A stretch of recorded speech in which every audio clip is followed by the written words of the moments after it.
है कि Benazir income sports Khanpur के दफ्तर के अमला और ऑफिसर ने मेरे साथ बदतमीजी की और गालम गलूच किया और मेरा शनाख्ती कार्ड भी जब्त कर लिया।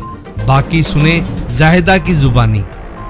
मैं सर 199 1 की रिहायशी हूँ, ज्यादा मेरा नाम है। मैं सुबह 9 बजे से ID कार्ड पहले दिया, अंदर पहले उसके पहले गया हुआ है, अभी तक ID कार्ड नहीं दिया। उसके बाद मैंने मांगा है मुझे ID कार्ड दो, तो सर मुझे अंदर लेके घसीट के उसने बोला आपके साथ बदतमीजी करूंगा जो आप यहाँ से बाहर नहीं चली गई, कोई आपका ID कार्ड नहीं है, कोई सर्वे नहीं है, निकल जाओ यहाँ से, दबा जो बाहर निकल जाओ।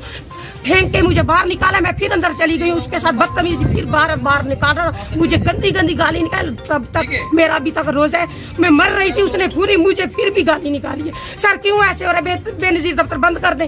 क्यों ऐसे औरतों को भी जलील करते हैं? औरत जात को गाली निकाली है, किसी मर्द ने क्यों निकाली है? किस लिए निकाली है? मेरा जुर्म दसे, बताए ना, ये जुर्म है मेरा, ये जुर्म है। मैं सर्वे करने के लिए इधर आई हूँ, इसलिए ये मेरी जाति है, बता दे।